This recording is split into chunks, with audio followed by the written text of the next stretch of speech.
श्रापित आत्मा का भयानक बदला। भाग 2, मुक्ति या अंत। तांत्रिक बाबा के आश्रम में रात भारी थी। नेहा अपनी कलाई पर नीले निशान के साथ बैठी थी।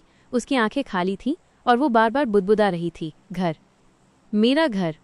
ये आवाज़ अब उसकी नहीं थी, ये दामिनी की थी। अजय और सीमा डर और दुख से टूटे हुए थे। बाबा, कोई रास्ता है इसे बचाने का? सीमा ने रोते हुए पूछा। बाबा ने गहरी सांस ली। एक ही रास्ता है पुत्रो। दामिनी ने इस घर से इतनी नफरत की, लेकिन मरने के बाद भी वो यहीं रहना चाहती है। उसका मानना है कि ये घर उसका है और जो कोई इसमें घुसने की कोशिश करेगा वो उसकी आत्मा को खींच लेगी। तुम्हें उस घर में वापस जाना होगा। अजय और सीमा चौंक गए। उस नरक में, लेकिन इस बार तैयारी के साथ। दामिनी की शक्ति उस घर की पुरानी तिजोरी में छिपी है, जहां उसने अपनी सारी कीमती चीजें और यादें रखी थीं। वो तिजोरी ही उसकी आत्मा को उस घर से बांधे रखती है। तुम्हें उस तिजोरी को ढूंढना होगा और उसके अंदर की सबसे महत्वपूर्ण चीज को उस घर से बाहर निकालना होगा। इससे उसकी आत्मा कमजोर पड़ जाएगी और फिर मैं अनुष्ठान से उसे मुक्त कर पाऊंगा। बाबा ने उन्हें कुछ पवित्र राख और ताबीज दिए। ये राख तुम्हें कुछ समय के लिए अदृश्य शक्तियों से बचाएगी, लेकिन याद रहे, समय कम है। जैसे जैसे सूरज ढलेगा, दामिनी नेहा पर अपनी पकड़ मजबूत करती जाएगी। नरक में वापसी। अगली सुबह भारी मन से अजय और सीमा अपनी कार से वापस उस भयानक घर की ओर चल पड़े। नेहा को बाबा के पास ही छोड़ दिया गया ताकि वो उसे सुरक्षित रख सकें। ब्रूनो, जो अब तक खौफ में था, अपनी पूरी हिम्मत जुटाकर उनके साथ गया, क्योंकि उसे पता था कि उसकी नेहा खतरे में है। घर का नज़ारा पहले से भी ज्यादा डरावना था। दरवाजे खटखटाने की आवाज़ें, खिड़कियों से झांकती परछाई और हर कोने से आती एक सड़ी हुई बदबू। लेकिन इस बार वे अकेले नहीं थे। उनके पास बाबा का आशीर्वाद और ब्रूनो का साथ था। जैसे ही वे अंदर घुसे, घर की हवा और ठंडी हो गई। उन्हें लगा जैसे हर दीवार से आंखें उन्हें हैं। तिजोरी कहाँ हो सकती है? सीमा ने फुसफुसाते हुए पूछा। ब्रूनो अचानक से एक पुरानी बंद पड़ी स्टडी रूम की तरफ गुर्राने लगा। वो वहां जाकर एक टूटी हुई अलमारी के पास खड़ा हो गया और अपनी पूंछ से जमीन को खुरचने लगा।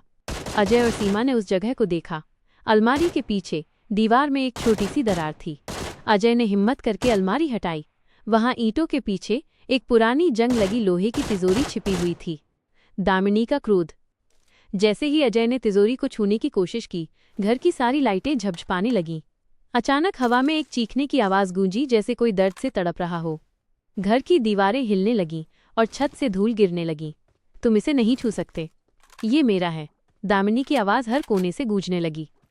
अजय ने तुरंत बाबा द्वारा दी गई राख को और सीमा के चारों ओर बिखेरा। जैसे ही राख बिखरी, एक पल के लिए चीखें थम गईं। उन्होंने तिजोरी को खोलने की कोशिश की, पर वो बंद थी। तभी स्टडी रूम का दरवाज़ा जोर से खुला और बंद हुआ। कमरे का तापमान इतना गिर गया कि उनकी सांसें जमने लगीं। खिड़की के बाहर एक भयानक धुंधली आकृति दिखाई दी, जो उनकी तरफ बढ़ रही थी। ये दामिनी थी, जो अब पूरी तरह से गुस्सा हो चुकी थी। ब्रूनो अपनी सारी हिम्मत जुटाकर उस आकृति की तरफ भौंकने लगा, ताकि उनका ध्यान भटका सके। ब्रूनो की जान का खतरा जानकर अजय ने पूरी ताकत से तिजोरी पर वार किया। आखिर में तिजोरी का जंग लगा दरवाज़ा खुल गया। अंदर कुछ पुराने जेवर, कुछ तस्वीरें और एक छोटी सी लकड़ी की गुड़िया थी। ये गुड़िया शायद दामिनी के बचपन की सबसे प्यारी चीज थी। ये गुड़िया, इसे ही बाबा ने निकालने को कहा होगा, सीमा ने चिल्लाकर कहा।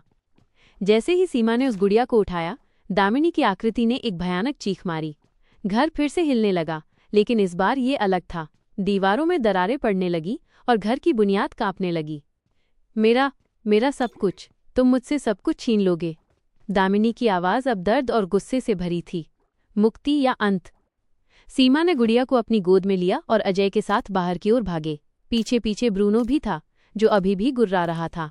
जैसे ही वे घर से बाहर निकले, अजय ने घर की ओर एक नजर डाली। दामिनी की आकृति अभी भी खिड़की पर थी, लेकिन अब वो धुंधली पड़ रही थी, जैसे उसकी शक्ति कम हो रही हो। उन्होंने तुरंत कार स्टार्ट की और तांत्रिक बाबा के आश्रम की ओर तेजी से बढ़े। जब वे आश्रम पहुंचे तो बाबा ने नेहा को पकड़ रखा था। नेहा अभी भी बेचैन थी, लेकिन उसकी आंखों में अब वो भयानक क्रोध नहीं था।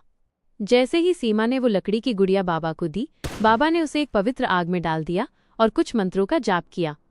आग में गुड़िया के जलते ही नेहा के शरीर से एक तेज रोशनी निकली और उसने एक गहरी सांस ली। उसकी कलाई पर लगा नीला निशान धीरे धीरे मिटने लगा। नेहा ने अपनी आंखें खोली और अपनी माँ को देखकर मुस्कुराई। माँ, मुझे भूख लगी है। वो अपनी पुरानी प्यारी नेहा थी। दामिनी की आत्मा को अब शांति मिल चुकी थी। उस गुड़िया के साथ उसकी यादें और उसका गुस्सा भी जल गया था। घर जहां वो कैद थी अब धीरे धीरे अपनी डरावनी शक्ति खो रहा था। अजय और सीमा ने उस घर को कभी पलट कर नहीं देखा।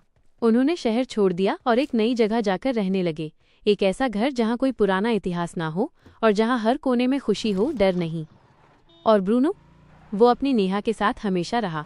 अब उसे कोई भूतिया परछाई नहीं डराती थी। समाप्त।